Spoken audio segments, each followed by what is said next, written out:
On 4th of July weekend, the Three Rivers Regiment hoping for some early fireworks. Fort Wayne FC is closing in on their first division title in club history, and a win or a draw against Toledo FC would do just the trick. Good evening from Bishop Darcy Stadium, side of tonight's USL League II match between Fort Wayne FC and Toledo Villa FC. Alongside Ken Harkenrider, I'm Josh Ayen, and Ken, Fort Wayne FC has been enjoying a historic season. They could be making some more history tonight. Yeah, it'd be a lot of fun and a lot of excitement in the air this afternoon. So we'll see what they can put together. For sure, as we take a look at our starting lineups for both sides. Take a look at some key players for both sides. Starting with the visitors of Toledo Villa, they're going to be down without one of their top strikers tonight. That is Jacobo Sanfilou. He is out with an ankle injury. He is the team's leading goal scorer with 4. So Toledo hoping to rely on a familiar face to Fort Wayne. That would be former Purdue Fort Wayne Mastodon Ali Nasser. Yeah, it's also been putting the ball in the back of the net this year. So they'll be relying on him as well as Elias Shope, who great playmaker in his own right. We'll talk more about the Fort Wayne FC starters coming up in a matter of moments.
And welcome back to Bishop Darcy Stadium, side of today's USL League II match between Fort Wayne FC and Toledo Villa FC. Again, alongside Ken Harkenrider, I'm Josh Ayen. There's a look at the starting 11 for Fort Wayne FC. And again, they've been on an absolute tear all season. 1 point away, either a win or a draw tonight, and they would clinch their first Valley Division title in club history. Yeah, and the month of June was very friendly to Fort Wayne, not conceding a single point through the month of June, so looking to extend that here into July. And as you mentioned, historic opportunity to get into the playoff tournament for the first time. So we talked about a key player to watch for Toledo Villa. That would be Ali Nasser, coming in with 3 goals this season. The key guy to watch for Fort Wayne FC would be their 9 and the leading goal scorer this season, Heis Holvius. 6 goals already this season, joined about midway through this sprint of a season, and man, he has made an instant impact with this group. And he's been really putting it in from everywhere. He's just a scrapper. It makes his way around that goal very comfortable. Not without saying, Seth Antwi has been hot the last couple of weeks as well. 4 goals in his last 3 games. So another Fort Wayne player to watch today. Looking at these two teams, Fort Wayne and Toledo meeting all the way back on May 27th. That was a couple matches into the season for Fort Wayne. That was actually the season opener for Toledo Villa. They had a bit of a late start, so they are 2 matches behind the rest of the Valley Division right now. But as we mentioned, Fort Wayne winning that game 2-1. We'll recap a little bit more of that matchup, but as far as what's at stake tonight, as important as this match is for Fort Wayne, it is equally as important for Toledo, as they are currently 3rd in the standings right now and trying to lock up that second and final playoff spot in the Valley Division. Yeah, Fort Wayne can lock up the championship of this division, so that's on the table for them with any sort of result. But you're right, Toledo really scrapping to get into that second spot. Again, there's a look at that Fort Wayne FC roster led by head coach Mike Avery in his 3rd season. Meanwhile, the man leading Toledo Villa FC is Matt Johnson. He's actually the head coach over at Lourdes University. So a nice little summer opportunity for him as well. Meanwhile, our officials today, we've got Tundi Ashola, Gustavo Hernandez, Casey Gregory, and Oscar Huante as the 4th official. Fort Wayne in their home blue kits, Toledo Villa in their visiting white. Officials somewhat unusual in the black again today. That's historically very common, but these days with the red and the orange and the green, it's not all the time you see them wearing the blacks. But bit on the warm side this afternoon as well as that sun beats down on that turf. You mentioned it, a little bit more of a bit hotter, humid outside. We do have some scattered rain, thunderstorms in the area throughout the day. Hopefully, it'll be all sunny skies for the Three Rivers Regiment today, as well as Fort Wayne FC possibly, as they look to lock up a division title. Waiting from the official whistle, and we're underway. And we're off at Bishop Darcy Stadium. Fort Wayne moving from right to left, as Toledo Villa FC moving from left to right. With possession now, Reed Sproats, one of the local guys. And I tell you, he's really been the anchor for them in the back, as well as being very effective moving forward. Gets his size and his frame in play on corner kicks moving forward, but he's really been their rock-solid anchor in the back. Tom Abramson with possession, and back off to the center mid. And now back to Tiago Diaz. Some jostling for possession, and Heis Hovius will be whistled for the foul. As we mentioned at the top of this broadcast, Toledo Villa dropping the season opener to Fort Wayne FC 2-1. In that game, it was Joe Quadio that scored both those goals, and Fort Wayne really in control throughout most of the match. But a bit of a wrinkle in the last 30 minutes. They got handed a red card, playing down a man throughout the last third of the match, but Fort Wayne doing everything they needed through the first 2/3 of the match to take care of business. And this Toledo team, as you might expect with how quick these rosters change in USL 2, a completely different roster this year compared to the start of the season. Shafiq Wilson comes in to scoop that up as Toledo was threatening for a moment.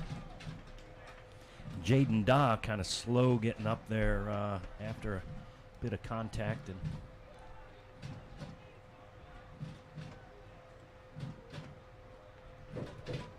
again, Sproat with possession.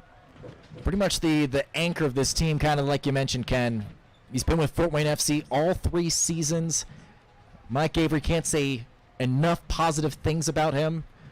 Really a rock-steady force wherever he's gone, from Leo High School here in the Fort Wayne area to Oakland University, and now taking his talents out west to San Diego State to wrap up his college career.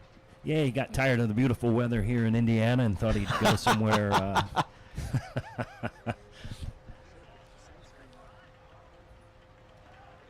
Thomas Casas trying to fight through possession, and it'll be a Fort Wayne FC throw-in.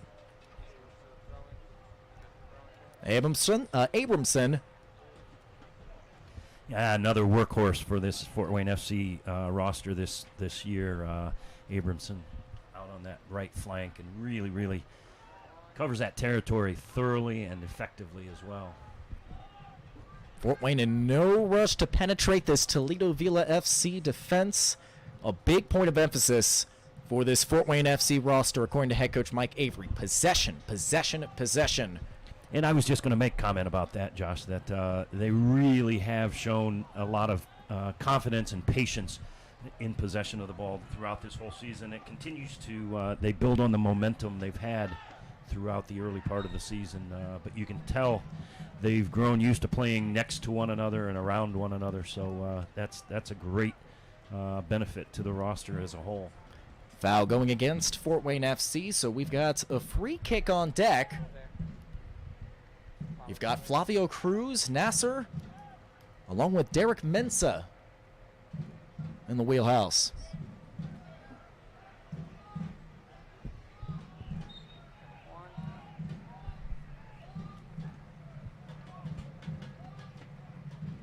Nasser sends it in, far post. No danger. And that is last touched by Toledo. Like Daw was trying to set up one more touch, but unable to corral that. Yeah, it looked like he put just a little too much on that service there and went a little beyond where he would have liked in terms of making it as dangerous as possible. But we'll take that.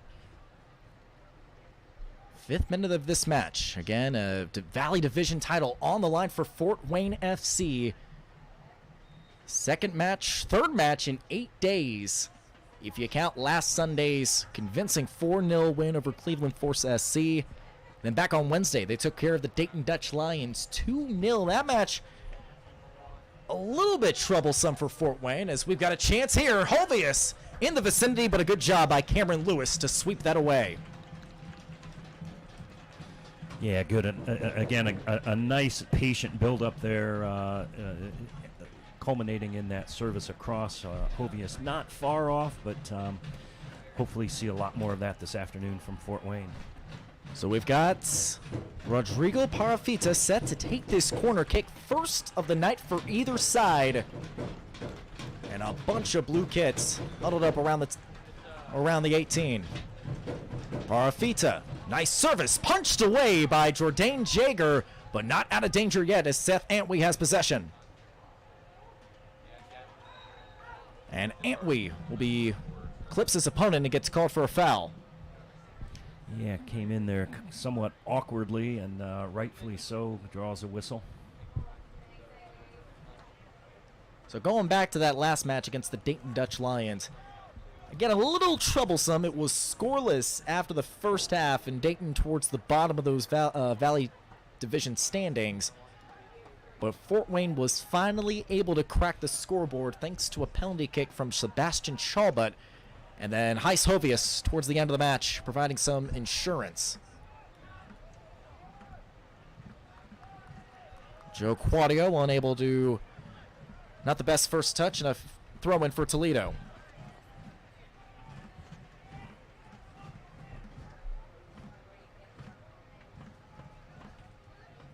Wilson sweeps it away, and Toledo will reset with a throw-in. When talking to head coach Matt Johnson yesterday, leading up to this match, we asked him, what the biggest strength of his team was, and coincidentally, very similar to Fort Wayne FC's strength, and that would be possession themselves. So a bit of a conflict between two styles here. Which side is going to do a better job of possessing and dictating the game on their terms tonight?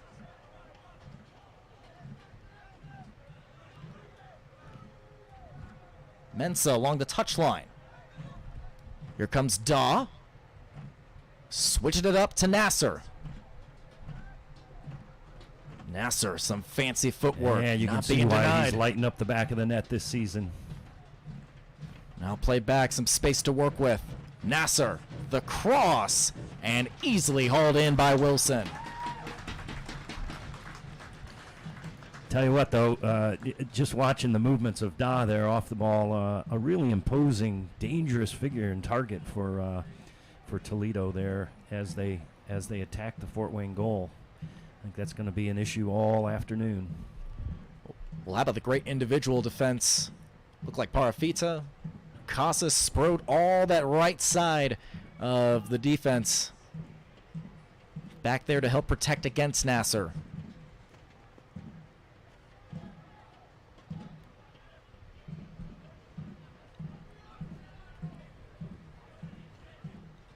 Mensah loses control. Here comes Quadio along the touchline. Quadio, nice through ball. Hovius giving chase, and he's tackled from behind. No foul is called, though, and it'll just be a throw-in for Fort Wayne. Lovely little lead pass there, coming down that left flank. You said it, Ken. But no foul called that time. Fort Wayne just has to settle to reset possession. Here's Abramson. Back to Sproat. Sproat with just one goal all season, and it was a pretty big one as he feeds it ahead. But Jaeger collects it.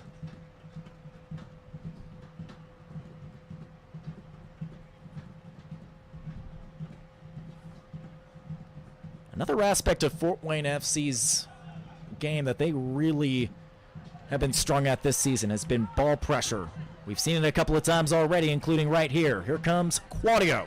Quadio, nice move, and Rose has to sweep that away. We've got another corner kick on deck.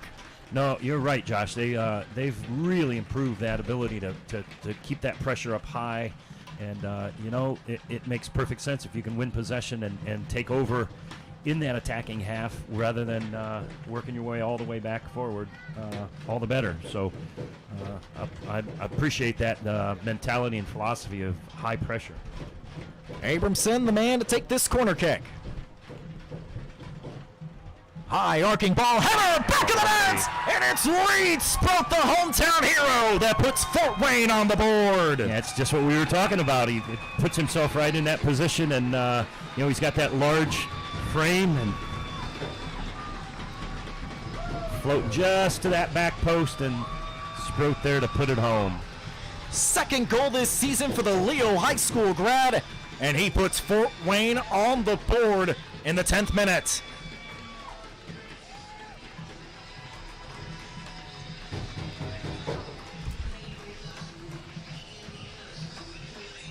Here's another look. Kind of a similar setup to Sprout's first goal this season against Cleveland Force. That was an equalizer, potentially a game winner right here.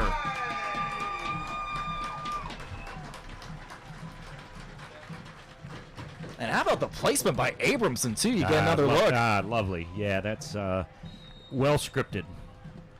So Abramson picks up the assist in a similar pattern to what we saw last Sunday, with Fort Wayne just jumping out to an early lead, dictating the game on their terms. And I was going to mention earlier when you made point of the final 30 minutes, the first time we played Toledo earlier in May, that they were able to take care of business and get the job done, and that's been a hallmark this whole season, where whether they've been ahead by a goal or needing an equalizer, they've kept their patience, kept their eye on the prize, and again, their current record shows they've been able to get it done. Hopefully that stands for the rest of the afternoon here. They can piece it together and hold on to this lead through the final whistle. And if you're the opponent, Toledo, just to give up an early goal like that, got to be pretty deflating, especially when you know what's at stake yourself. Meanwhile, Parafita, a nice cross in, but headed away. And we've got another set piece on deck. Well, and there's a lot of interesting analysis you can make, Josh, about when the most devastating times to give away a goal. But early in the match like this, first 10 minutes is always hard, because now you've dug a hole and you got to get your way back out of it. Plenty of time, of course, but it does deflate. Parafita to take the corner kick. He took the first one for Fort Wayne FC. Good service. Back post. Trying a similar script, but no result this time around, and we're going to reset. A lot of bodies in there vying for that same service. You think about the size for a lot of these Fort Wayne FC guys. On paper, it looks like Toledo kind of has an advantage there. A lot of folks that are above 6 foot. This time, Abramson will give it a go. Near post, headed away, no trouble for Toledo. And a bit of an entanglement between 2 or 3 guys, including Nasser, and that might be D'Almeida, down on the pitch. Excuse me, Seth Antway. Antway, yeah. Looked like he maybe came down hard on his left hip. Well, I do love the aggressive play on those corner kicks, though. Fort Wayne really putting those balls into the dangerous spaces and not being content to just push it back outside. They're attacking both the near and far posts on those corner kicks. Thankfully, Antway able to get back on his feet. The native of Ghana. Lots of international flavor on this Fort Wayne FC roster. And we actually playing college ball over at Dayton.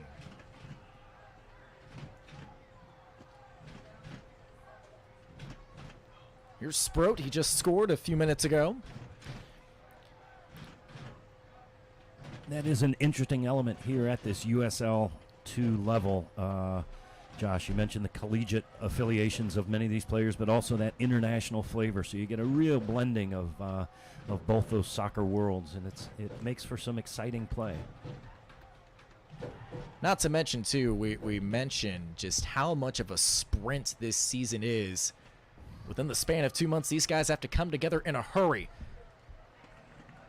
Really is a challenge, and challenge to the coaching staff for each of these teams to bring guys in, oftentimes having never met one another, and in a matter of weeks getting them playing in some semblance of a team philosophy. So kudos to the Fort Wayne staff in that regard. Mike Avery, I know team building is one of his fortes, and it certainly shows in all 3 seasons that he's been here in Fort Wayne. You mentioned it. When you look at that cohesion, the veteran core presence of this roster, just in its 3rd year of existence. Reed Sproat, one of those folks that comes to mind. Tom Abramson, he's a returning player, and certainly Mike Avery. And it's got to be rewarding for him, especially just looking at it, where this club started back in 2021. Lots of growing pains that year. You look back at last season, a lot more success. Fort Wayne FC finishing with a winning record, but just on the outside looking in of a playoff spot.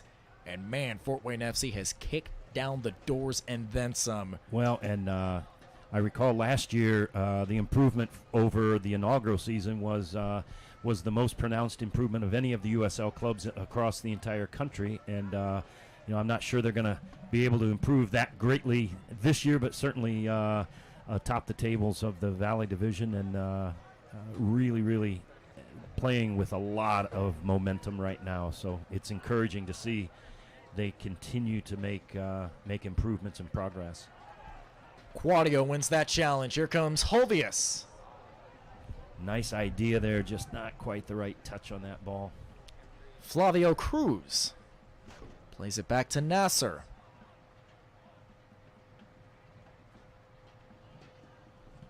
And now Toledo will reset. It's just the biggest question for Toledo today. How can they handle that pressure? We've seen a couple of times already losing possession due to that high pressure, one aspect that Fort Wayne FC really prides themselves on.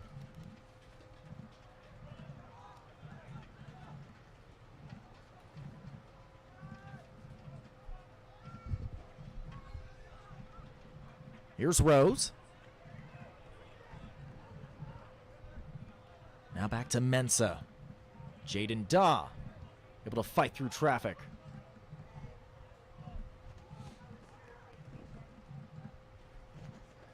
Now Cam Lewis will dribble it into the attacking third. But it's stolen away and swept away by Sproat. Here comes Holvius giving chase. No offsides. Holvius with a boot. But good deflection by Jaeger. Yeah, he played that angle really well. Holvius had a nice opportunity there. Jaeger coming up big. Holvius was trying to take advantage of the fact that that back line was all the way towards that midfield stripe. And again, staying on sides too, just inches away from putting in his 7th goal this season.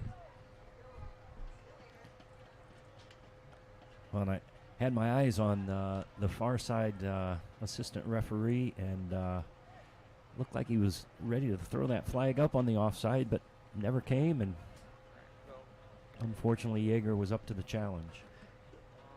I was going to say, it had a bit of it looked a bit questionable there, but I guess I should say I was a little more surprised that the outside flag stayed down that possession. And that's exactly why I was looking in his direction, and he looked as if he was going to do a delayed raising of his flag, as they often do, waiting for that first touch on the ball. But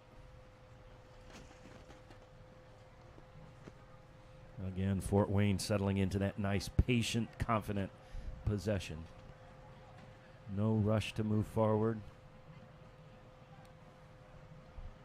Coming into today, Fort Wayne on a 5-match winning streak. And if this result holds, it'll be 6 in a row, not to mention a 7-match shutout streak. Combination of Shafiq Wilson and Ari Briscoe. Briscoe, the #1 keeper, but Wilson doing a great job in Briscoe's place when his number has been called this season.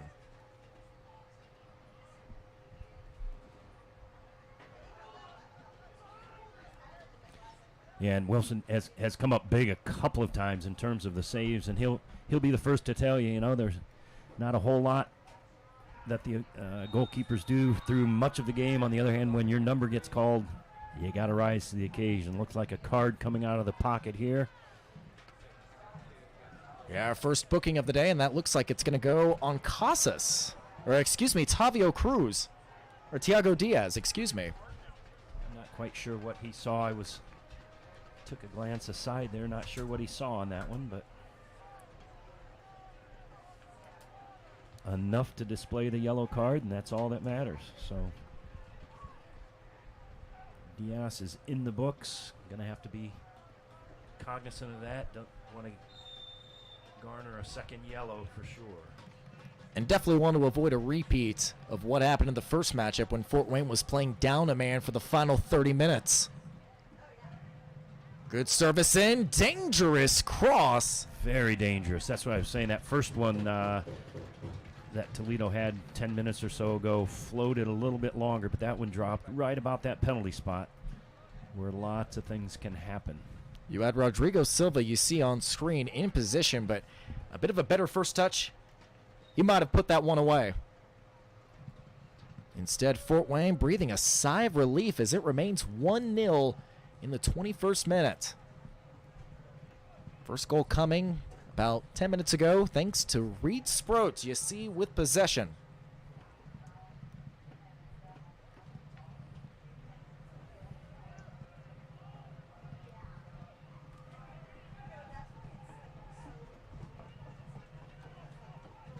Now Toledo trying to press a little bit.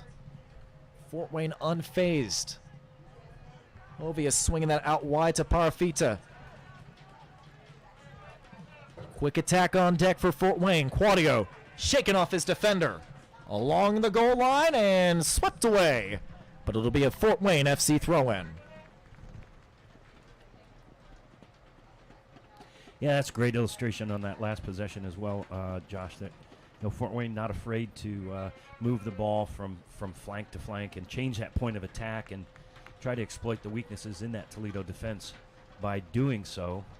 So they'll reverse the ball from right to left fairly frequently and try and create some avenues to attack.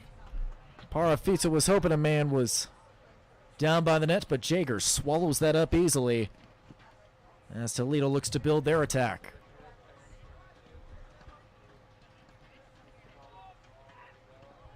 Nasser caught up in traffic, and that's a foul against Parafita.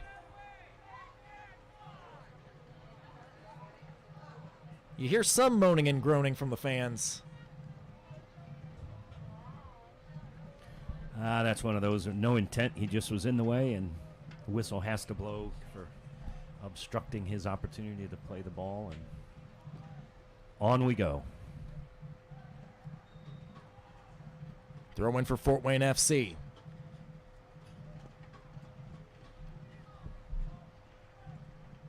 This time it'll be Hovia Snow Abramson that'll put this one in.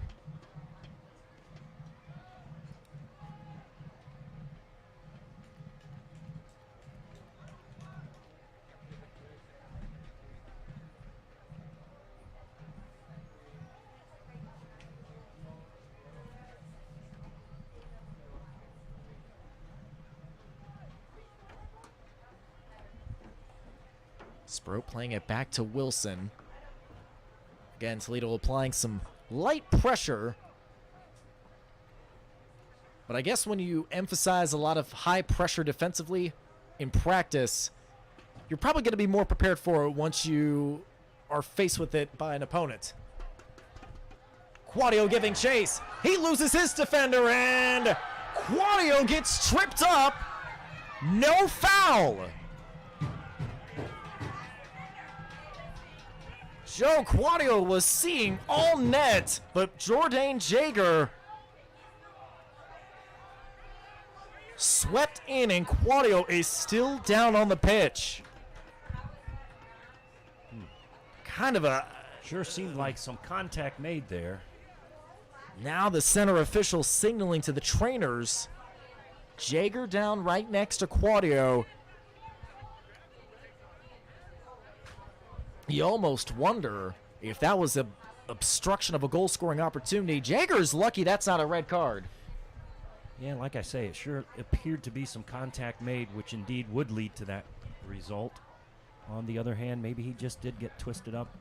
Well, I hope, I don't like the look of how still he is. That's always a sign of perhaps a little bit more intense injury in the ankle area, perhaps. You know, funny things happen on that turf sometimes. Your foot gets caught up, and you almost have to wonder, too, how the turf is acting up after some showers throughout the day. When I had a chance to walk around a little bit, it didn't feel like a slick surface, but you do see some puddles along the sideline, that blue area. yeah.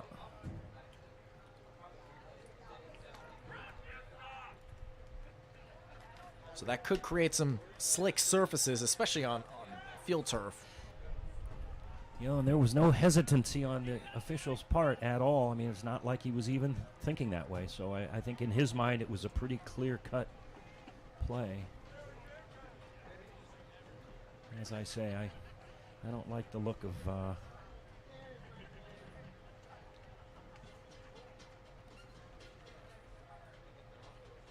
and we might be getting a substitution. Mike Avery just patiently waiting this out. You might imagine Avery a little flustered with the officiating.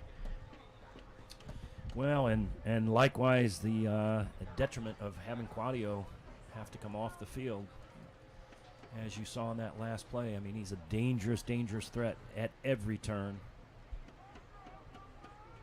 Well, Quadio finally sitting up. Yeah, that's good to see him be able to put a little weight on that.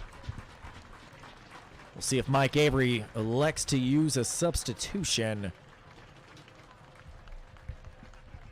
Don't have a man standing next to the fourth official yet. So for right now, Fort Wayne might be playing down a man. Let him get his strength back for a minute or two. Again, Quadio able to put some pressure on that foot ankle area.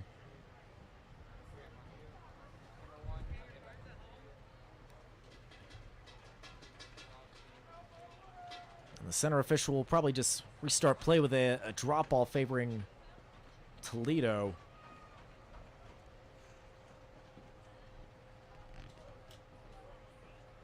So again, a potential chance for Quadio. Clear goal scoring opportunity. It was just him and Jaeger. But Jaeger, as he was trying to reach for the ball, got tangled up with Quadio. And you see Quadio limping back towards the Fort Wayne FC bench.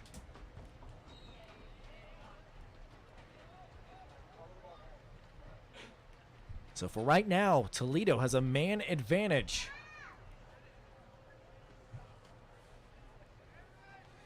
See how long Coach Mike Avery rides this plan. Still no signal to anyone. I don't even see anyone warming up on the Fort Wayne side. Abramson will throw this in for Fort Wayne.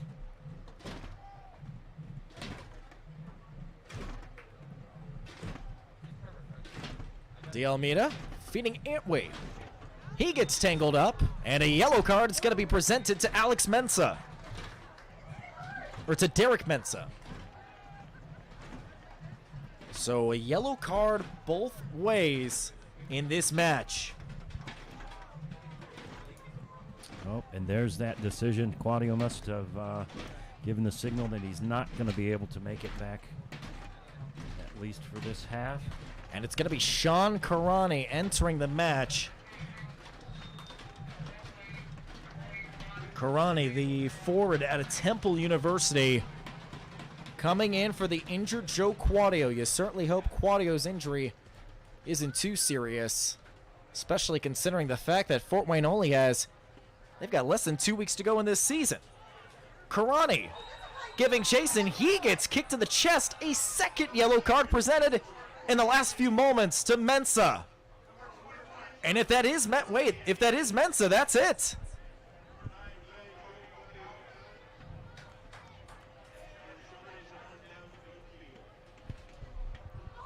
So a yellow card presented to Mensah and an ejection. Derek Mensah heading to the team bench after being flagged with 2 yellow cards in the span of a minute.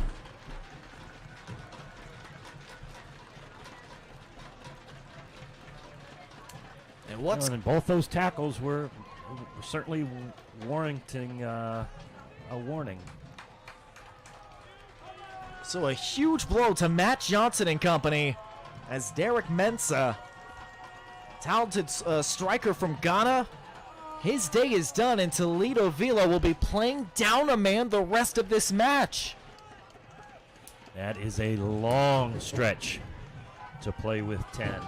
And it's pretty much an inverse to what happened in the first meeting between these two teams. Fort Wayne FC was playing down a man. That was only for 30 minutes. Toledo's going to have to do that for twice as long.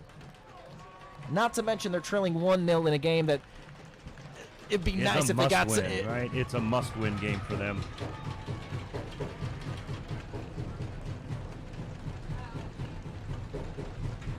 So this game's kind of grinded down to a halt over the last few minutes. You've got Quadio going down, a couple of yellow cards presented to Glad Derek to see Mensah. Karani was able to get back up and moving around, because again, that looked like a pretty significant amount of contact. Had just entered the match. Bit of a baptism of fire welcoming him into the match. So we've got good dangerous restart opportunity here for Fort Wayne. See if they can take advantage. Abramson off the wall, and Fort Wayne will reset with a throw-in. Certainly not his finest effort, but we'll give him a pass after that service in to Reed Sproat in the 10th minute. What have you done for me lately? That is a very good point. Pretty much the nature of the business. Giving chase, Jaden Daw able to keep this in bounds. Able to shake off Sebastian Schalbut. But Fort Wayne wins possession back. Diaz giving it up to De Almeida. And Fort Wayne will switch things up as they try to space things out horizontally. De Almeida out wide to Parafita.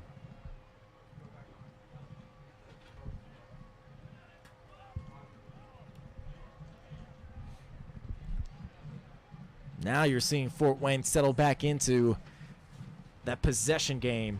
You look, 9 white shirts all huddled back in towards that defending third. Well, and again, with just that extra territory that each of those 9 have to cover now, being short a player for the remainder of this match, you're going to see a whole lot of that from Fort Wayne. Just move the ball around and wear them down. Good through ball to Antwi, but Antwi touches it last, and it'll be a goal kick for Toledo Villa. However, probably prudent to give fair warning. Oftentimes you become a little more vulnerable to those counterattacks when the other team's a man down and you sort of rest a little bit too easily on that knowledge and they sneak one past the other way. So Fort Wayne has to stay vigilant defensively for sure. Especially with players the caliber of Nasser and Da up there in that attack. Players that can make things happen in very little time and very little space. More than a third of the way into this match, Fort Wayne FC leading Toledo Villa FC 1-0 Again, alongside Ken Harkenrider, I'm Josh A. And thank you so much for tuning into this edition of Fort Wayne FC Soccer here on 11 Sports. Just a reminder of what's at stake today. Fort Wayne with a win or a draw against Toledo Villa. They are Valley Division champions and division champions for the first time in club history. And you mentioned it, Ken, just a few moments ago, just the rapid rise of Fort Wayne FC since starting in 2021. Maybe a chance here. Abramson, cross in, and that goes in the back of the net. Is that going to Abramson? I believe it wasn't touched by another blue shirt, so Abramson gonna get credited with the goal. Lots of opportunity there. We had actually three FC players surrounding that ball, and very interesting. Regardless, it ended up in the back of the net, leading to a 2-goal lead for Fort Wayne FC. Sure enough. And we just got the confirmation from our wonderful public address announcer, Tom Abramson, getting credited with his second goal this season. So just when you think, oh, the strikers, they've been dominating this season, no, today belongs Let's come out of to the back. defenders. That's exactly right. So Abramson, busy day for him. 2 points already, or 3 points really. Yeah, with the goal and the assist. Then and I mentioned he's involved in a lot of Fort Wayne's play. He's getting a lot of touches on the ball, and I think a real testimony to the success they've had this season is the more often Abramson is involved in the play, things are going to succeed. So really illustrating that here this afternoon.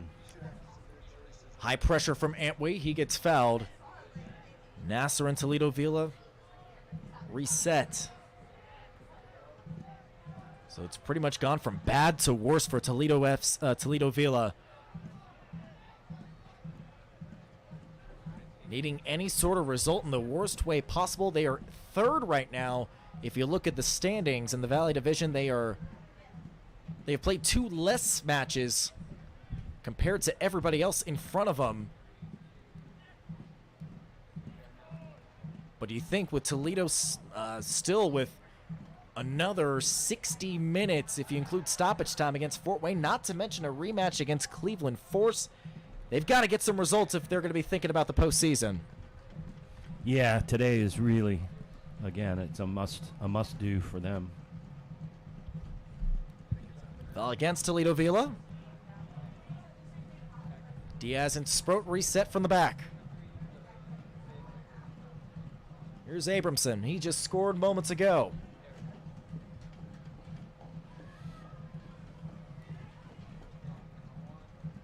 Good service ahead to Karani. Step ahead of his defenders. Maybe one too many steps.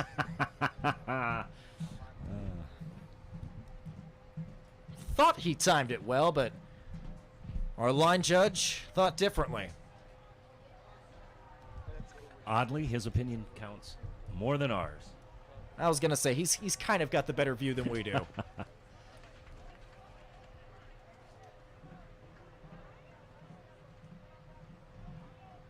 So similar to last week, Fort Wayne FC against a upper-tier opponent in the division,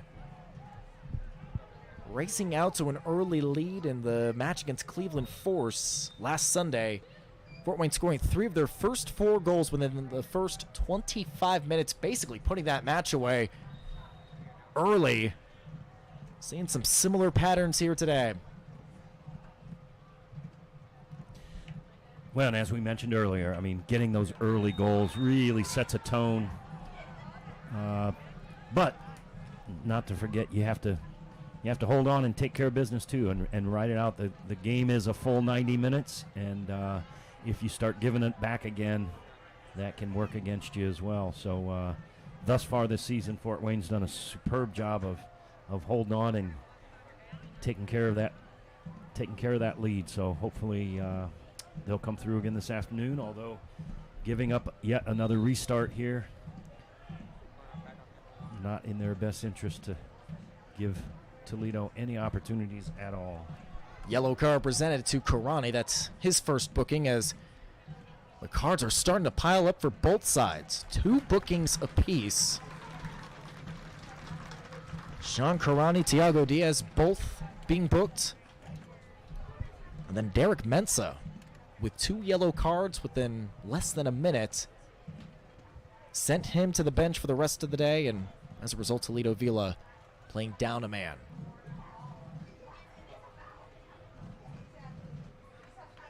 Closing in on the home stretch of the first half.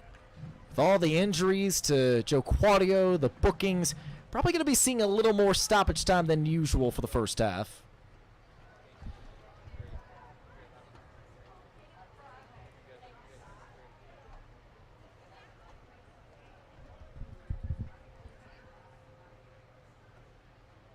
Well, continuing that thought from earlier as well, you know, the final couple minutes of a half is also a very devastating time. So if Fort Wayne were able to sneak in a third, that may well be the proverbial nail in the coffin for Toledo. So let's see what they can put together here and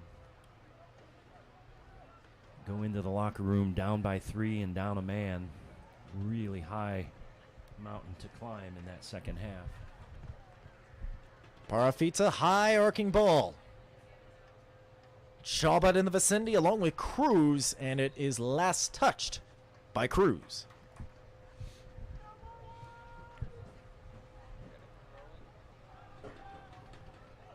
Casas. Back to De Almeida.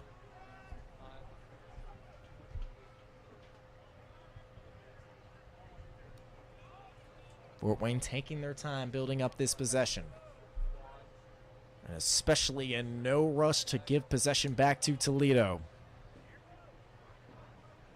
You've got to think, too, with Toledo playing down a man, already stretched thin as it is, when they're going to be giving chase throughout this match, it's got to be mentally, as much mentally as it is physically exhausting. Absolutely, yeah, absolutely. It changes everything. It really does. And, you know, it's not always 100% to the benefit of the team with the extra player, but the vast majority of the time it is just that. Toledo having to settle for a 4-4-1 shape, at least defensively. Jaden Daw, the lone striker up top.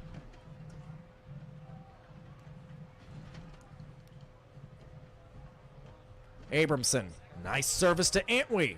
Antwi giving chase, chips What in the head! a lovely touch. And Antwi puts it away! There's a dagger! I love how he hesitated on that touch and just played it perfectly, waiting for Jaeger to commit. Touched it right past.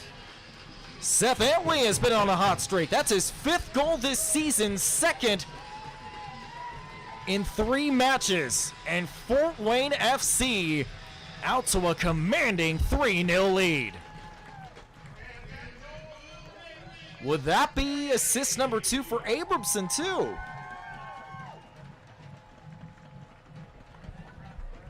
Yeah, Antwi just played that perfectly and got on the end of that ball.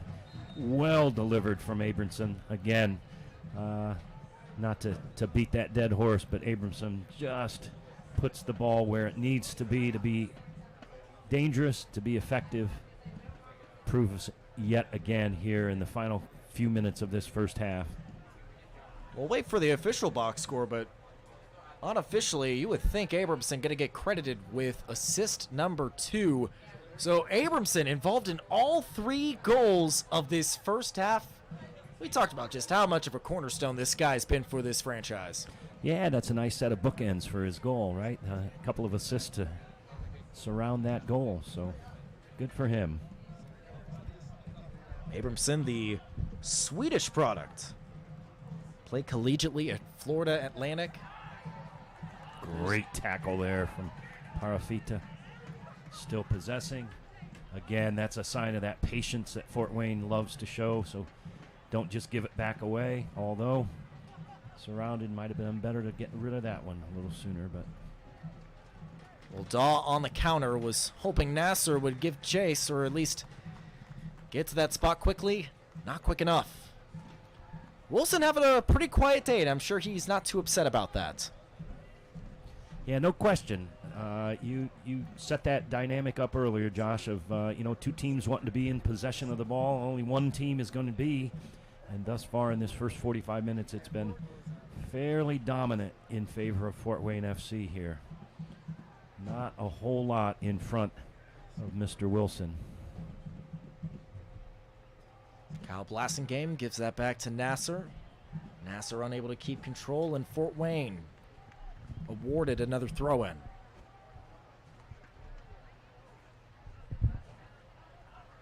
Nice give and go between Casas and Antwi. Antwi tackled from behind. Official rules play on.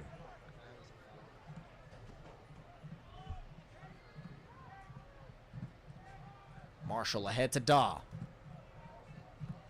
Daw trying to use his physical, imposing size. Shrugging off one defender. Now along the sideline, and not the best quite cross. Get around it. Nope. Had to reach for that ball, and that's going to float behind the goal every time when your hips can't get wrapped all the way around.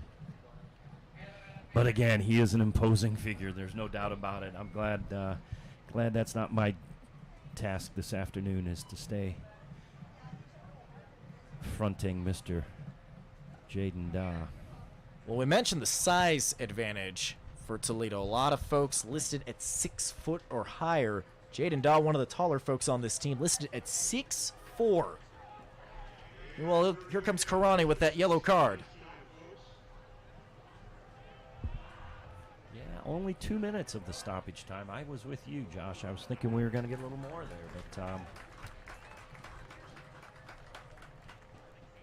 I'm sure if you're Toledo, you're not too upset. No, you just I want was to get to the thinking locker room. yeah, at their suggestion, can we just get off the field and reset? Again, stranger things have happened than a team coming back from a 3-0 halftime deficit, however. Momentum is a funny thing in all of sport, isn't it? No question. 1 minute through of stoppage time. And Fort Wayne FC in full control. Diaz, along with De Almeida, wrestled that away. Let's see if Fort Wayne has enough time to build up for one more attack, or if they'll just play pass around.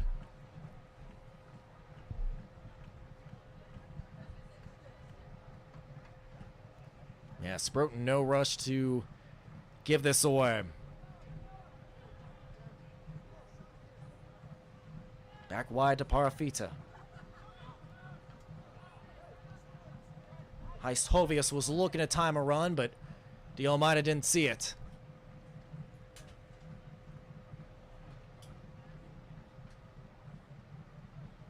Back to Sproat. Final seconds of this half. Everybody just looking content to get into the locker room, have a bit of a conversation, cool down a little bit, and see what the second 45 minutes has in store. So with the division title on the line, through the first 45 minutes, Fort Wayne FC taking a victory lap around Toledo Villa FC. They lead 3-0 with the second 45 to come. We'll recap how Fort Wayne FC got to this point, get you all set for the second half. That's up next on 11 Sports.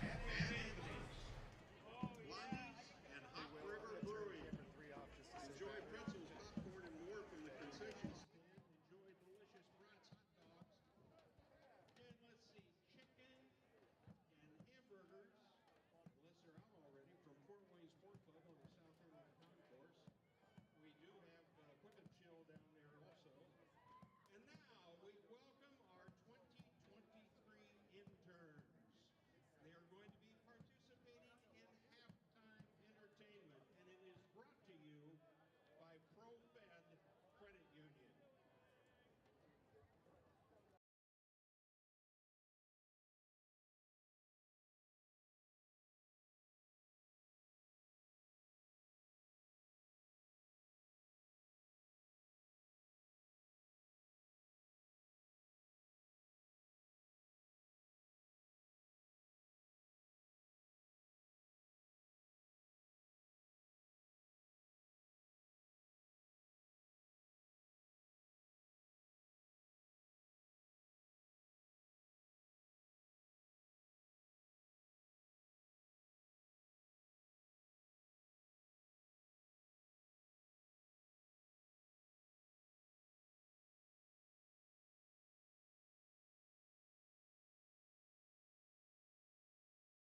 Welcome back to Bishop Darcy Stadium, side of today's USL League 2 match between Fort Wayne FC and Toledo Villa FC. Alongside Ken Harkenrider, I'm Josh Ayen, and Ken, my goodness, Fort Wayne flexing their muscles all throughout the first 45. Playing like a division champion this first half here this afternoon, and as we watch some of these first half replays, I think this is the Sproat goal coming up here on this corner kick, and sure enough, they're on that back post, making his way to the ball and heading it home. First, great start for FC there in the first 10 minutes or so. First goal tonight belonged to Reed Sproat, the hometown hero, Leo High School grad. 5th minute, just his second goal in the match. You see Tom Abramson feed that ball to Sproat. Busy half for him, too. Busy half, and again, a lot of touches on the ball, but very effective. 1 goal for him that you'll see in a matter of moments, along with coming 2. Up right here. Nope, not yet. Well, Abramson also credited with 2 assists on the goals that he did not score. Here was an interesting sequence. Joe Quadio going down. He had to sit the rest of the match. As we get another look, Quadio getting free from his defender, but as we see from the on-field cam, that might look like incidental contact. No red card presented, but Quadio did have to leave the match. A few minutes later, though, Abramson able to chip that in. We thought a teammate chipped it in for him, but Abramson getting credited with that goal. Just enough deception from those attacking players. But yeah, Abramson. Look of frustration from Yeager there on that ball rolls into the back of his net. And then the third goal of the match belonging to Seth Antwi. Just a beautiful job catching Jaeger out of position, chipping it up over everybody. Waiting for it just to go right where it needed to be and have the keeper committed. Played that really, really well. So all in all, a good solid 45 minutes of play at both ends of the field for Fort Wayne FC. And again, as they've done all season long, time to take care of business and protect this lead now and emerge from this match victorious. So we do have a halftime substitution for Toledo. Coming into the match is going to be Ion Morton Wisgen. We'll find out who he's subbing for in just a matter of moments. But Ken, as we look back on that first half, another key development is that Toledo was only playing with 10 men for the rest of the match. Around the 30th minute, Derek Mensah was assessed 2 yellow cards within less than a minute. And because of that, he was handed a straight red for a red for the second yellow card. So now we've got a substitution for Fort Wayne. Coming into the match, Graham Raig will sub out Tiago Diaz. And then Henry Kumwenda is going to come into the match. He's been playing off the bench the last few matches. We'll see who he's subbing for just a matter of moments. But with Fort Wayne having a commanding lead, a good chance for Mike Avery to get some minutes to some of those guys that maybe haven't gotten a lot of time so far this season. Oh, so it's going to be Sean Karani who subbed in for Quadio. Kumwenda is coming in as that second striker for the second half. And there you see Ion Morton Wisgen for Toledo. And it's interesting substitution pattern there. You wonder if Karani took that pretty solid contact almost immediately. You wonder if that was nagging him a little bit. So interesting here for Toledo, Morton Wisgen, listed as a forward, is taking out Cam Lewis, a defender. So with Toledo playing down a man, you think they're trying to reset by bringing in 2 attackers, but maybe leaving that back line a little more vulnerable in the second half. Well, and you wonder, being down by 3 already, in a way, what do you have to lose? You got to, at some point, you have to equalize to have a shot at all. So it's an uphill battle no matter how you slice it. And, again, put your eggs up front and see what happens, I guess. Again, what's at stake for tonight? Fort Wayne FC. If this result holds, they are Valley Division champions for the first time in club history. As for Toledo Villa FC, they are on the outside looking into the playoff picture, but they do still have 2 more matches more than the team in front of them, Cleveland Force, including a rematch coming up in just a couple of weeks. Toledo Villa with 14 points in the table right now. Cleveland Force with one more than Toledo in the standings. So if Toledo's able to salvage any result, that would tie them with Cleveland Force, really give them the leg up since they've still got some more matches to play than Cleveland. But it's going to be a tall hill to climb, as Fort Wayne has proven all season. Not only are they difficult to defend, they are incredibly difficult to score against. Well, and I was just going to make comment, Josh, maybe even more illustration of how dominant they've been in this division is the goal differential, because you know what, for anyone to overtake them, not only on points, but they're at a plus 22 coming into today, and now plus 25 with the 3 goals added on today. So that's a pretty dominant goal differential. Nice rip that time by Tomas Casas. But it sails over the net, and Fort Wayne, or excuse me, Toledo will have to reset for a goal kick. You mentioned that plus 22 goal differential coming in today. Now make it plus 25. Exactly. You add the 3 goals today. Just incredible here. Only 3 goals allowed all throughout the regular season. If you want to include friendlies, they've given up 4. That was in or excuse me, 5. That was in a 2-1 loss against Chicago City SC. And it turns out that friendly at the beginning of the season was a big barometer for Fort Wayne FC, because it looks like Chicago City SC is going to be one of those teams with a target on its back when the USL 2 playoffs start in just a matter of weeks. Well, and it was timed really well to give Fort Wayne a good look at where they were in the season. And, again, everything has played out according to the way they would have loved for it to since then. So I think, again, valuable use of adding in that friendly match. It was good placement on that set piece. You had Alex Matthews in position, but it went wide right. And Fort Wayne FC keeps that clean sheets shutout streak intact. 7 matches and counting.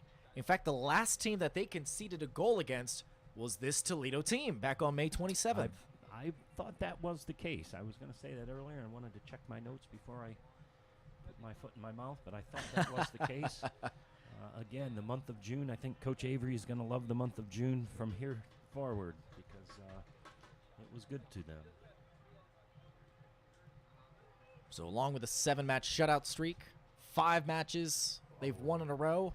Here's Kumwenda in the attacking third. He feeds it back to Casas. Did well to stay patient with that, but a better first touch could have given a really good opportunity on that one. That was a nice ball to get things started. Casas resets.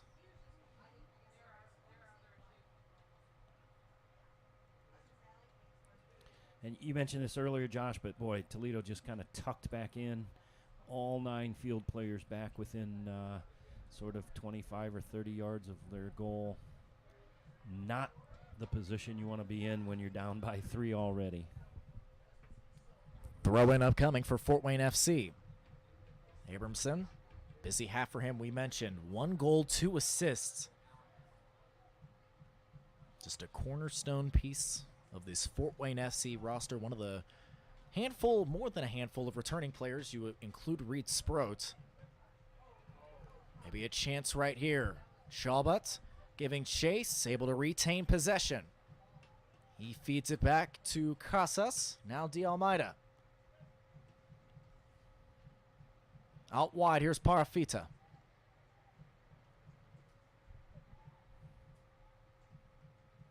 Toledo still sinking back, trying not to give up another goal to this dangerous Fort Wayne team. Instead, a takeaway.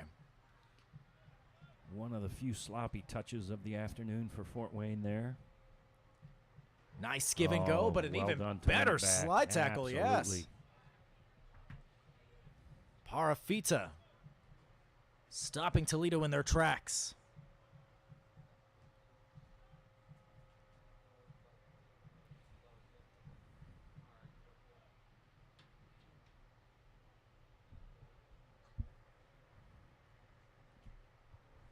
Probably too soon to say this, but boy, there's almost a look of resignation and concession in the eyes of the Toledo players at this point. The road ahead being what it is. Well, you look at what's on deck for Toledo. 3 matches to go, and 2 of them are against teams below them in the table. So still some time for Toledo to make up some ground, and it includes that all-important regular season finale at home against Cleveland Force. And it may well sort itself out to where it all boils down to that winner take all. The winner from that match emerges as the second playoff team from the Valley Division. Wow, nice save on a dipping ball. That had a little extra sauce on it. You said it. Extra saucy boot from Parafita. And Jaeger has to make an incredible punch to keep that away from the back of the net. Down the touchline, here's Nasser. Nasser, the former Mastodon, gets fouled. Nasser isn't the only Mastodon or former Mastodon to suit up for this Toledo team. You've also got Daniel Tarecki, who has mainly been a practice player for this Toledo squad. So nice to see some Fort Wayne connections with this Toledo team. Almost a bit of a mini reunion for them today.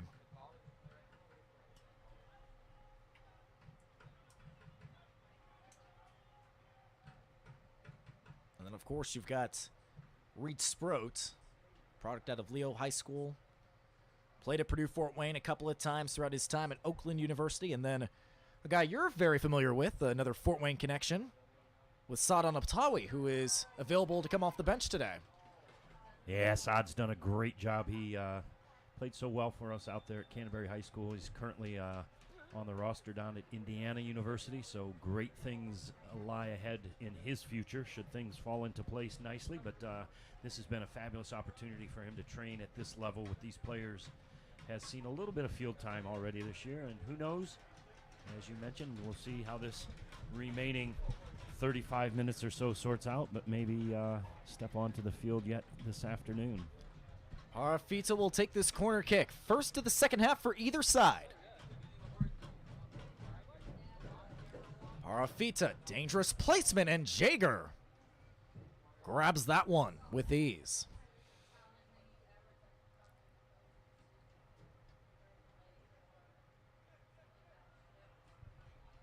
Still a long way to go in this match, but reminds me a lot of last Sunday's win against Cleveland Force. 3 first-half goals, and at that point, Fort Wayne was just content to sit on that lead, and then they added one last one in stoppage time to seal a 4-0 win.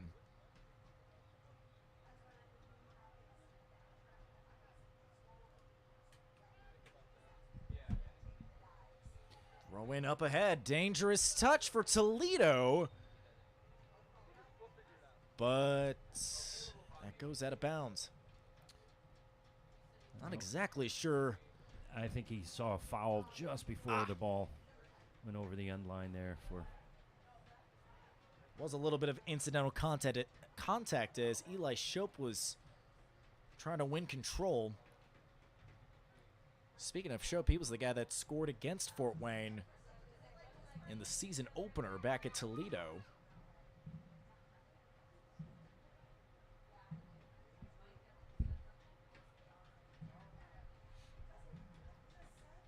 Well, we'll say it again that, clearly Fort Wayne can't completely take its foot off the pedals here, but content just to keep possession and keep moving the ball forward. And with each passing moment, a moment closer to that divisional championship. And with this results looking more and more likely for Fort Wayne, it's a good chance for Mike Avery to get some minutes to some of his end-of-bench guys. You know, with the expanded substitution rules, you can have up to 5 now in a match. And really, if you look at the rest of Fort Wayne FC's schedule, they've only got 1 more regular season match, but they do have 2 friendlies mixed in. Coming up on Saturday, they're going to be hosting Northern Indiana FC. That's a friendly. Then they wrap up regular season play next Tuesday at Kings Hammer. That's the 3rd time that these clubs have met.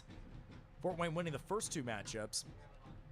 And then finally, Fort Wayne wrapping up regular season play with a friendly against Atlante FC. It's a team in Mexico. One of those international friendlies that Fort Wayne FC, the organization, has done a great job of getting some international clubs to come to the Summit City over the last couple of years. Yeah, that's to a great extent using the connections and networking of DeMarcus Beasley, playing in Mexico for part of his career, and still has some connections and is able to bring those to fruition by hosting what should in reality be the probably the strongest roster of any of the clubs that Fort Wayne will see this spring and summer. So we'll be anxious to see what they are able to put together. And again, in the same fashion that the Chicago friendly was well timed in terms of getting a good look at where the roster is, I think that's going to really bode well for leading into the playoff scenario should the results hold here this afternoon. Well, Ion Morton Weskin gets a great opportunity, but probably wishes he could have that shot back off his left foot. Almost thought for a second that shutout streak was about to get snapped. Hate to go home wishing you had another opportunity to retake a shot. Was a great opportunity for him. Morton Weskin. Yeah, well, Morton Weskin, a Toledo native, actually. Speaking of homegrown talent, 3 Toledo natives on this Toledo Villa FC roster.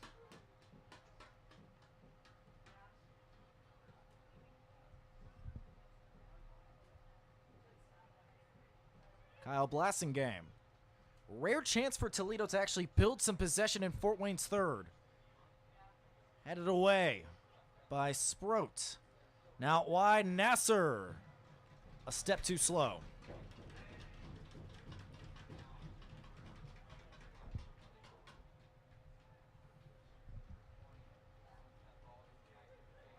Yeah, one of the longer sustained attacks for the afternoon for Toledo there. Ending with a bit of frustration from Nasser, though, as the ball rolled harmlessly out into touch.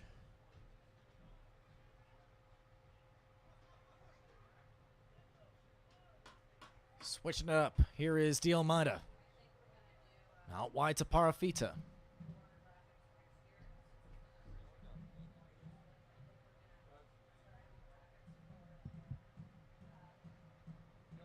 Now Graham Raig plays it back to Dialmada. Raig, one of the substitutions for this Fort Wayne FC side. Another Hoosier native. Raig is a lovely ball. Nice chance. And an easy touch for Kumwenda. Kumwenda adds a 4th goal for Fort Wayne FC. No flag raised on the side, so everything's going to stand. Kind of an interesting little exchange there. Not sure if Jaeger's pain is fully emotional or partly physical. He remains sprawled in front of his own goal area. Well, it's not the first time that Jaeger was caught out of position. Here's another look. Antwi feeding Kumwenda. Yeah, just a great through ball. And no foul is called. So Henry Kumwenda scores in the 60th minute, and Fort Wayne FC with another 4-0 advantage. Jaeger is still down.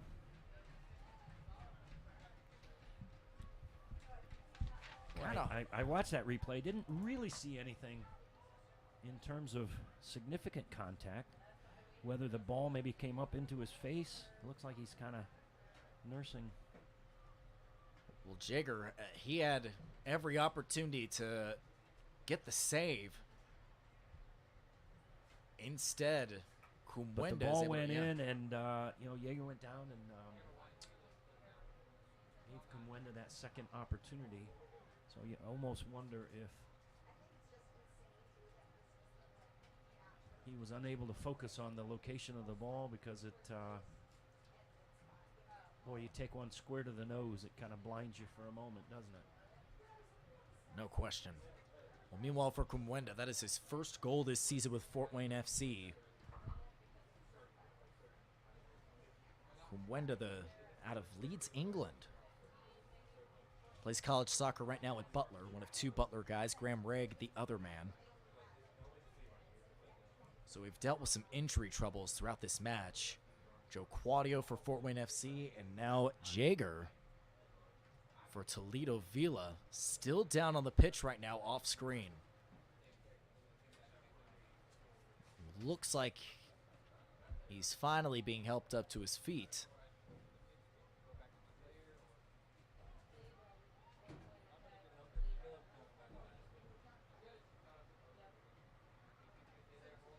There's a look at head coach Matt Johnson for Toledo Villa. Certainly a frustrating night for his group.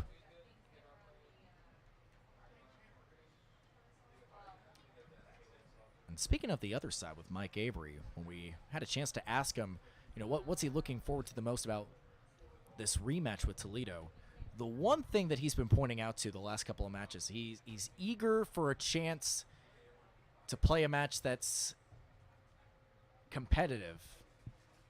Because you look at how the results have favored Fort Wayne FC over the last several weeks. You've got 4-0, 2-0, 4-0. Games that are not exactly that are pretty lopsided in Fort Wayne's favor.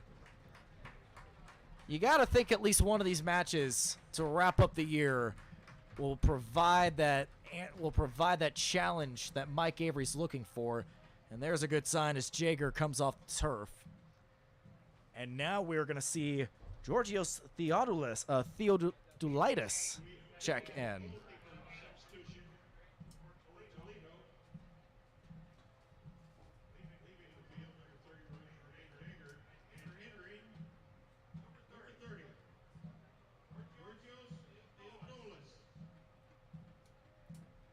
Yeah, kind of chuckled when you shared that thought from Coach Avery. I'm thinking probably want to share that thought somewhat judiciously across various audiences. You gotta might mention, be misconstrued by some that, hey, we're looking for a little more competition.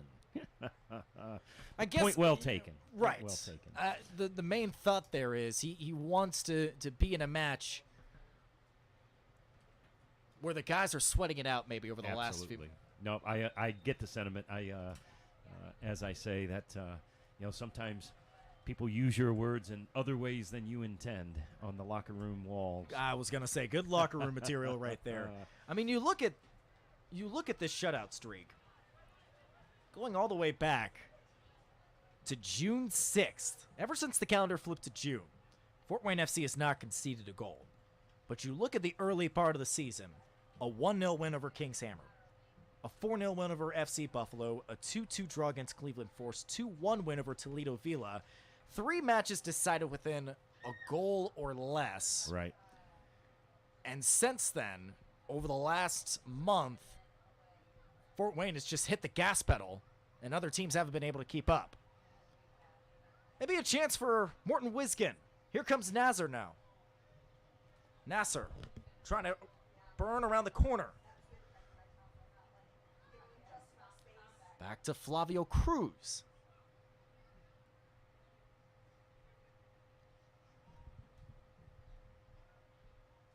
Nasser, the former Mastodon, loses control as Abramson last touched that out of bounds, and now Toledo Villa will get a corner kick. Their first of the second half. So a rare set piece opportunity, but it goes to waste. Toledo trying to retain possession though. Coming on the counter now, Heis Holvius, using that commanding size, but a foul is called first.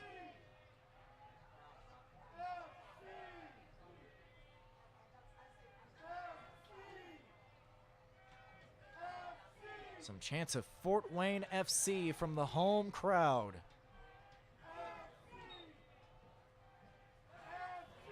Today looking more and more like a coronation for the Valley Division leaders. Just 25 minutes and stoppage time away from clinching their first division title.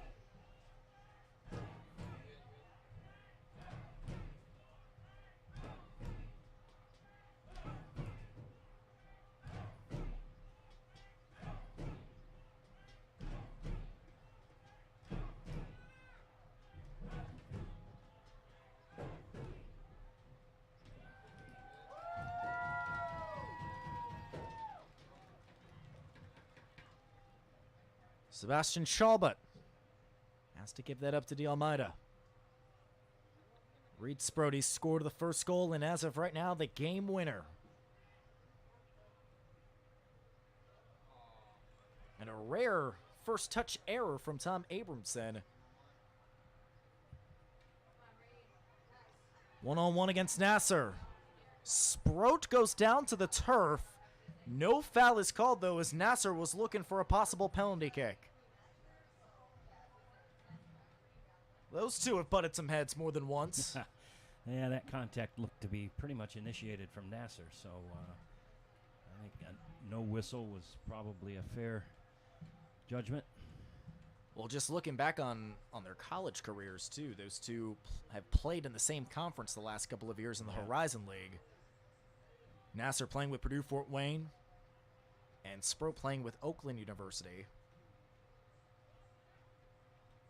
Sure, those two very familiar with one another. In fact, a lot of Midwest Horizon League talent for both rosters, so a lot of familiarity amongst one another. Kumwenda shakes off a defender. 4-on-3 is the advantage. Kumwenda up ahead. And Airwe might have been trying to go for a bicycle kick or some sort of golazo. Instead, Toledo was able to come away with possession. Boy, seeing some black clouds starting to circle the area here. Hopefully we sneak out of here in the next 20 minutes without any lightning delays. I'll have to double check the official rule book, but you have to wonder, with the result being as it is, if there were any sort of lightning delays, would the officials just call the match? I'm not sure myself in this particular league structure how that would play out. Meanwhile, we've got 3 substitutions ready to check in for Toledo Villa. And Sebastian Chalbut trying to add a 5th goal. Maybe Kumwenda can. No, he can't that time. Excuse me, make that Antway. Antway trying to go for the brace. So a chance for Matt Johnson to get some end-of-bench guys some minutes. So we're approaching the 69th minute, or excuse me, the 70th minute. And this game just pretty much got out of hand as early as the 5th minute from Toledo. We mentioned, too, at the top of the broadcast, Ken, just kind of the scheduling quirk with Fort Wayne FC. Most of their matches being played on the road to start the season, except their season opener. But as soon as that calendar flipped to June, most of the matches they've been playing have been right here at Bishop Darcy Stadium. And it's almost been really beneficial for Fort Wayne. And just to see the crowds that have come on hand here in their first season at Bishop Darcy Stadium. Man, this Three Rivers Regiment, these fans, they have shown out in full force over the last several weeks. Yeah, there's no question. And the loyalty of this fan base has been continually growing, just similar momentum to the success of the team. So maybe it's somewhat goes hand in hand with that, but I don't think so. I think the loyalty is deeper than just the wins. Boy, a dangerous restart opportunity here for Toledo. But anyway, yeah, that's and you mentioned the number of matches here at Bishop Darcy Stadium. You know, what a great collaboration and what a great opportunity this is for both organizations here to share this facility and make it home for both the St. Francis teams, but also for Fort Wayne FC. Yellow card presented to Tavio De Almeida. And just on the edge of the 18, that is where Toledo is going to set up for a free kick. Another yard or two closer, Toledo would have themselves a penalty kick. Right now we've got Flavio Cruz, Ali Nasser in position. Center official backing Fort Wayne up 10 yards.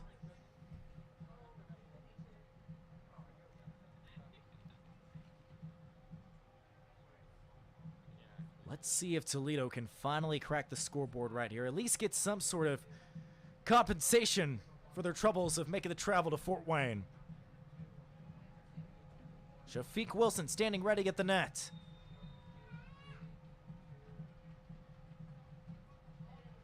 Nasser with a rip off the wall. Not even close.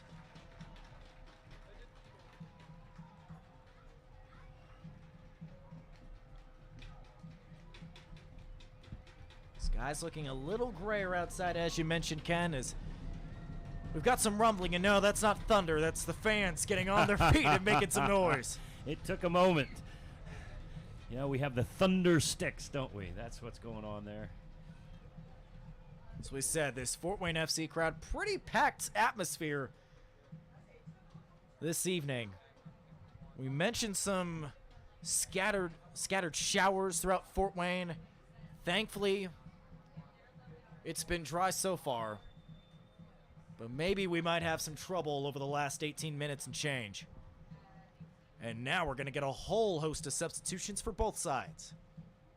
So entering the game for Toledo Villa FC, we've got Hanan Makuglia, Alex Sajazi, along with Tarek Jarouge. Then for Fort Wayne, you've got Geni Kanyen and Rodolfo Sulia checking into the match. Ali Nasser,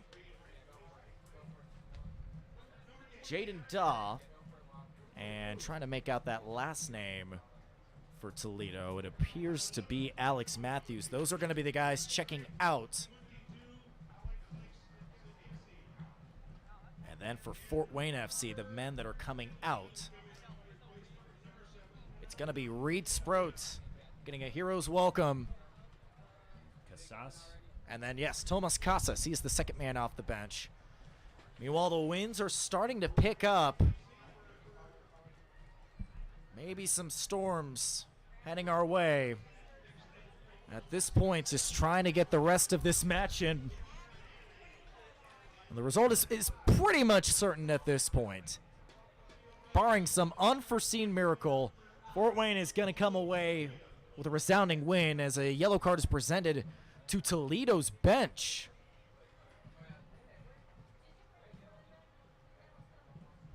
Maybe for some sort of substitution error or something. The card was presented, I believe, to Jaden Daw.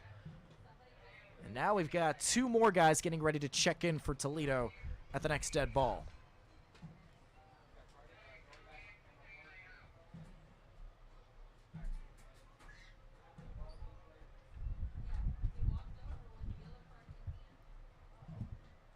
So still trying to sort through this clutter. Getting a yellow card presented to Toledo's bench, maybe for improperly substituting. Well, and I'm not certain. We're going to restart with a Fort Wayne restart here, but I'm not certain it might not have been on that final play. I wasn't attentive enough to whether that was Jaden Daw fouling on that play. Meanwhile, Kobe Grant and Jamoises Corona rounding out the substitutions for Fort Wayne, or excuse me, Toledo.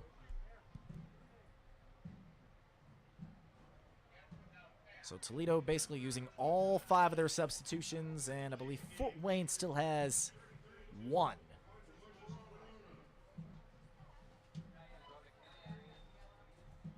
So we finally reset with 15 minutes to go in this match.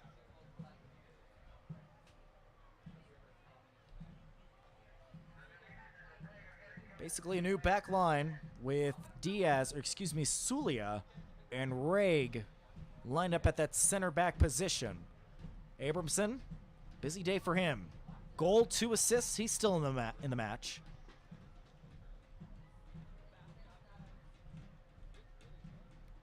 And as we said, over these last 2 weeks of the season, it's a good chance to get some minutes for guys like Diaz, like Sulia, especially with 2 of the final 3 matches remaining friendlies for Fort Wayne. Well, we've mentioned that a couple of different ways this afternoon, how crucial it is in building your team and putting your roster together that, you need to keep those guys who aren't a part of the regular fixture as far as the roster. You got to give them minutes and keep them satisfied and valued wherever you can. So I think that's whether it was with 100% intent having those 2 friendlies or not, I think it's going to play out well to be able to have everybody get some minutes and feel like a part of the roster. Meanwhile, Seth Antwi down on the pitch. Looks like he was jostled up off screen. Trainers coming to the pitch now. So you wonder with the stoppages we've had the last few minutes. We had some pauses in the first half, only 2 minutes of stoppage time. You almost have to wonder how much stoppage will be allowed in the final once we hit the 90-minute mark. Well, and begs the question as well, if we start to dodge some raindrops, whether that impacts their ability to shorten that down. I'm not sure what constraints they are bound. But we'll find out. We will know before the day is out. Thankfully, Antwi is back on his feet.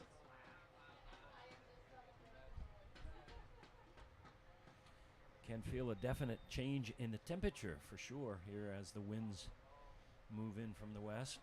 Sort of the polar opposite of the situation we had last Sunday. Deep long ball to the attacking third, and Kumwenda unable to track that down. But last Sunday, sort of an opposite impact, or an opposite situation. Hit with severe thunderstorms. That lasted about 30 minutes to 45 minutes. Kickoff was supposed to start at 5. Instead, it gets pushed back an hour to 6 o'clock. And right in that 2-hour window of when that match was played, sunny skies, as if it didn't even rain. And then right as soon as the match ended, or maybe a few minutes after, starts pouring again. I'm sure when the narrative of the season is written at the end, they'll use that little 2 hours as a sign of the power of Fort Wayne FC. A blessing from the soccer gods. How about that? Meanwhile, free kick on deck for Fort Wayne FC. Kanyan, Parafita, and Shalbat all in position to take this free kick. Yeah, centrally located. This is dangerous if Fort Wayne play it correctly. This is a dangerous place. Theodolitis stands at the ready. Had to come in after Jager was injured midway through the second half. Meanwhile, Antwi standing off to the sideline. Maybe he'll be coming back in a few moments. Parafita. Nice rip off the wall, though. Giving chase is Chabot.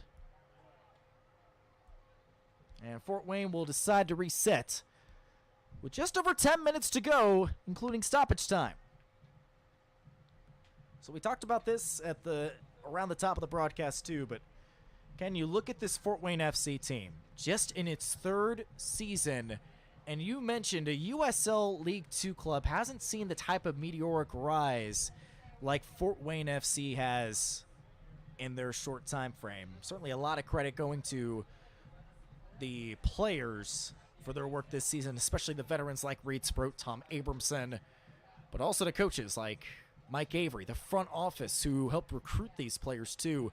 And it's just a good feeling, especially to perform like this when something big is on the line in front of the home crowd.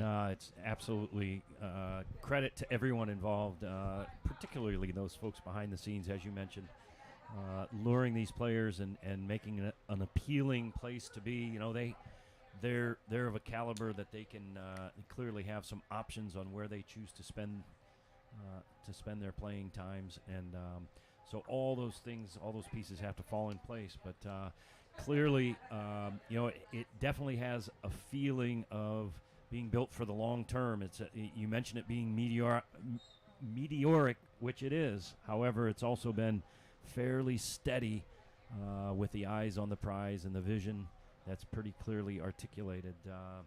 So yeah, it doesn't feel like a one-time gig and a flash in the pan. It feels like it's being built for the long term. So hopefully they can continue that moving forward. On the flip side, if you're Toledo, obviously not the result that you were hoping for, and they were showing plenty of progress the last couple of matches. This last week, they earned 4 points, a scoreless draw against the Dayton Dutch Lions, a 3-0 win against FC Buffalo. You go back further than that, they had won 3 of their last 5 matches. How does Matt Johnson and company, how do they pick up the pieces after a pretty disappointing output like today? Well, I think you just have to, you clear your mind, you reset, you reframe it, and you look forward to what it is that they have to do. They still have opportunity to get into the playoffs. They still have opportunity to, go head-to-head with Cleveland. So, yeah, there's still lots at play for Toledo. So, again, still a lot of matches to play out over the final 2 weeks of the season, but it is looking more and more likely that regular season finale between Toledo and Cleveland will decide the final playoff spot. Meanwhile, Fort Wayne FC is going to make their final substitution, and it's going to be Saad Anabtawi coming in for Shafiq Wilson. Again, another opportunity for Coach Avery to get some bodies up off the bench and into the play. Looks like we're also going to get Alexander Mihov. So looks like I miscounted on the number of substitutions available. So Fort Wayne FC will use their last 2 substitutions, Anabtawi and Mihov getting ready to check in. They'll have about 7 minutes plus stoppage time to work with. We mentioned Saad, obviously a product out of the Canterbury School. One of the best rated goalie prospects in all of the country. Certainly a big reason for Canterbury High School's success over the years. And not to mention, too, played for a pretty legendary high school coach in Greg Mauk. Absolutely, and you know what? They had a really good relationship, and Coach Mauk, as he often did with players, was able to really get the best out of Saad, bring out the best, and he had a superb breakout year as a junior, and then just really held his own and was a force during his senior year, and again was paid off with an opportunity to try his play at IU. So the future is bright should things fall in place there for him. So coming out of the match, I should say, Shafiq Wilson and Seth Antwi. Antwi scoring the 3rd goal of the night for Fort Wayne. And there's a look at Saad Anabtawi, a Fort Wayne native, repping his hometown team. Funny enough, Anabtawi graduated a semester early. Not always common to see. He started at IU this past semester, during the spring semester. So he's already got a head start on his classwork and a head start on his college soccer career as well. Going to be very exciting to see how that progresses with annually one of the best men's soccer programs in the country. When you mentioned it's somewhat unusual, which it is, it's becoming a little more commonplace where, especially for those fall sport athletes, to take off a semester early. And if you think about it, all those I'm away from home for the first time jitters can get worked out. Chance to meet the returning players at IU. So all in all, it was a really, really productive semester for Saad. So now we can go back and really focus in the preseason leading up to the fall season. He can really focus on putting his energies into his game. So not worried about being away from home for the first time. Yellow card presented to Toledo. Officials been quite busy all night, and the ball gets away from Theodolitis. But he's finally able to track it down. Mihov was lurking just behind him. And just almost a disastrous 5th goal right there. One of those that became a little more tricky than anyone anticipated, right?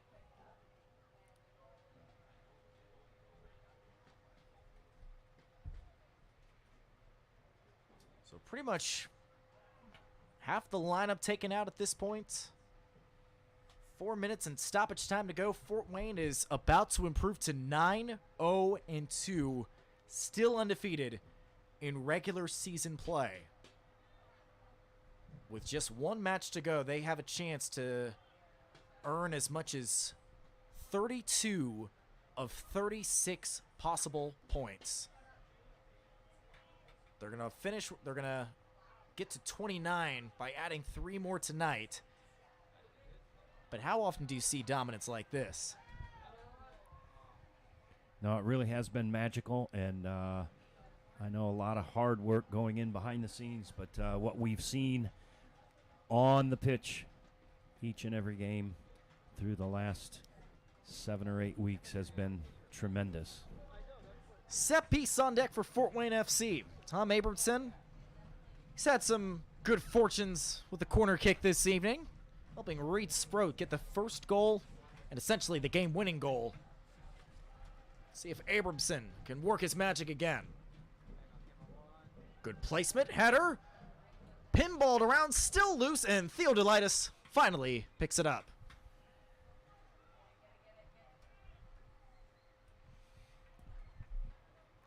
Kanyan able to track that down for Anuptawi. The final moments counting down here. Hopefully our resident meteorologist, Caleb Saylor, is going to keep those lightning bolts far enough away from Bishop Darcy Stadium this afternoon that we can get out of here unscathed and undelayed.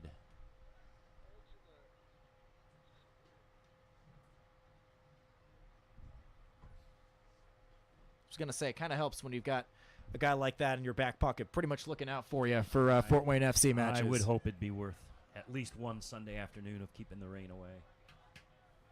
We'll say this. Fort Wayne, Midwest probably has needed this rain the last couple of days.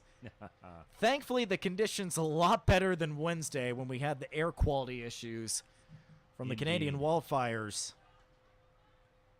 We'll gladly take these conditions over what we saw earlier in the week.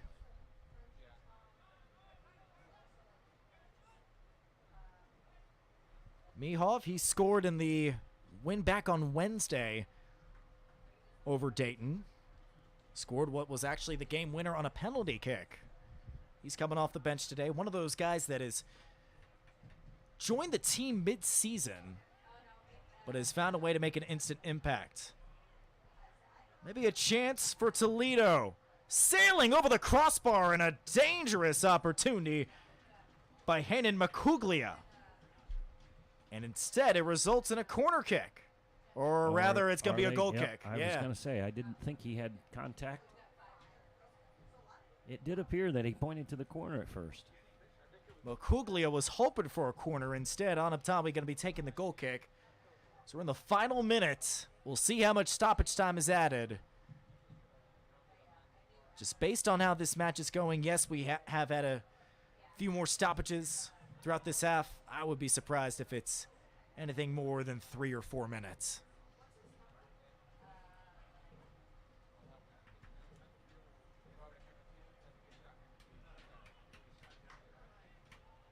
De Almeida able to fight through traffic. Here comes the indication for the stoppage time. Let's see what they have decided.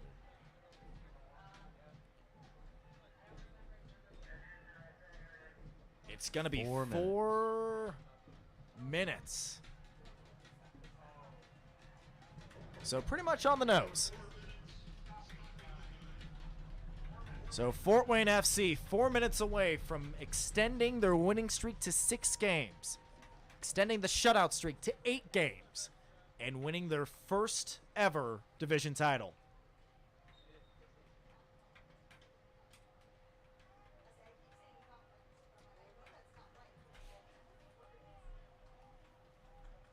Again, Fort Wayne with just one more regular season match. That's against Kings Hammer. You look at the teams, too. Fort Wayne FC and Kings Hammer, they have had some battles over Fort Wayne FC's short existence. But they probably had the match of the season in that season opener. That was against, that was all the way back in mid-May. Just a 1-0 result for Fort Wayne FC. But, man, Alex Frank just buried more than likely the goal of the year or the goal of the season in that contest. And it really was. Coming off last year, Kings Hammer certainly identified as one of, if not the main rival within the division for Fort Wayne. Toledo certainly has taken on a little bit of that flavor since, but that went a long way in building confidence to be able to take away that opening win. Jarouge loses control. Corona loses control. He's able to wrestle it back. One of those. I will say it is always difficult to meet and beat a team for the third time in a single season, and that will be their third meeting. So interesting. About halfway through stoppage time, you mentioned it. Both the games between Fort Wayne FC and Kings Hammer coming in one-goal fashion. We mentioned the 1-0 win back in the season opener, and then just a few weeks later, in fact, back on June 11th, Fort Wayne winning in really a downpour against Kings Hammer. That's been a staple of some of these Sunday matches. Not only Fort Wayne battling their opponent, but battling the elements too. Yeah, and that this time of year, you're going to get some of that for sure. Again, just glad when you can dance around it and dodge it to the extent you're able. Well, it looks like Fort Wayne is about to dodge some rain, some storms by the slimmest of margins. Meanwhile, Toledo just looking for any sort of confidence. They've been playing down a man for 60 minutes ever since Derek Mensa, was assessed 2 yellow cards in the span of a minute.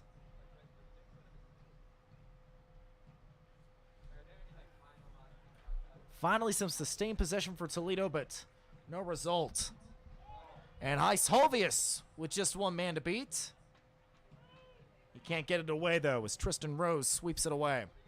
Maybe one more chance for Fort Wayne FC with a little over 30 seconds of stoppage time to go. See the Three Rivers Regiment on their feet, the fans getting ready.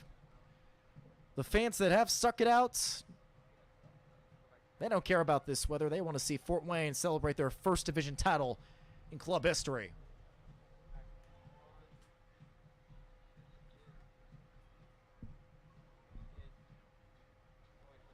Kumwenda tracking that down.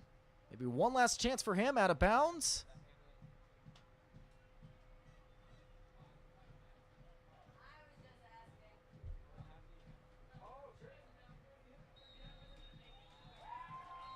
But that will do it. It's in the books. In the books, as you said it, Ken. 3 is the magic number for Fort Wayne FC. A historic season continuing. Not only are they heading to the playoffs for the first time in club history, they are division champions for the first time. And they've represented themselves well in every facet. Absolutely deserved to be in that position. A resounding 4-0 win over Toledo Villa FC does the trick. And with 29 points in the Valley Division standings, Fort Wayne FC has locked up the Valley Division with one regular season match to go. And to think, this ride isn't over yet. There's still 3 more matches to go before the playoffs. And potentially a home playoff game too. Yeah, I think we'll know more later on this week as far as how the playoff scenario will evolve and shape up. Still, as you mentioned, still lots of games to play. You know, that massive matchup within the Valley Division between the Cleveland Force and the Toledo Villa. Most likely going to come down to that final match of the season between those two teams to see who the second representative from the Valley Division will be. That will be a critical matchup indeed. Toledo Villa dropping this match 4-0. Still third place, just one spot available in the Valley Division. There is that rematch like you mentioned, but Toledo Villa still got to put themselves in position as they take on Kings Hammer and FC Buffalo. But this night, belonging to the boys in blue, the Valley Division champions. And as long as Mother Nature doesn't rain on the parade, I think this celebration's going to go on a little bit longer. I would hope so. Yeah, I would hope so. That's fantastic. Again, they've worked hard to get to this moment. It makes sense to acknowledge and celebrate it just a little bit before they get back to business tomorrow. Again, still some things to take care of. I know they have high hopes. And so, again, it's always a double-edged sword. You want to celebrate the accomplishments. On the other hand, you want to keep your eyes focused on the future and moving forward as well. Do everything you can to squeeze as much out of what remains as you possibly can. So, again, we'll know more as the week proceeds as far as what the playoffs begin to look like and how it shapes up and whether we do, in fact, garner a home match within that playoff situation. So we'll be excited to share that out with everyone as we get that information. You see on screen, next match for Fort Wayne FC coming up on Saturday, July 8th. That's a 7 p.m. kickoff against Northern Indiana FC. That is a friendly final regular season match coming up a week from Tuesday. That is at Kings Hammer. But that's going to do it for us here tonight at Bishop Darcy Stadium alongside Ken Harkenrider and our fantastic crew here at Fort Wayne FC. Final score from Bishop Darcy Stadium, 4-0 Fort Wayne, the Valley Division champions and division champs for the first time in club history. This copyrighted telecast of the United Soccer League cannot be retransmitted, rebroadcast, or reproduced without the expressed written consent of the United Soccer League.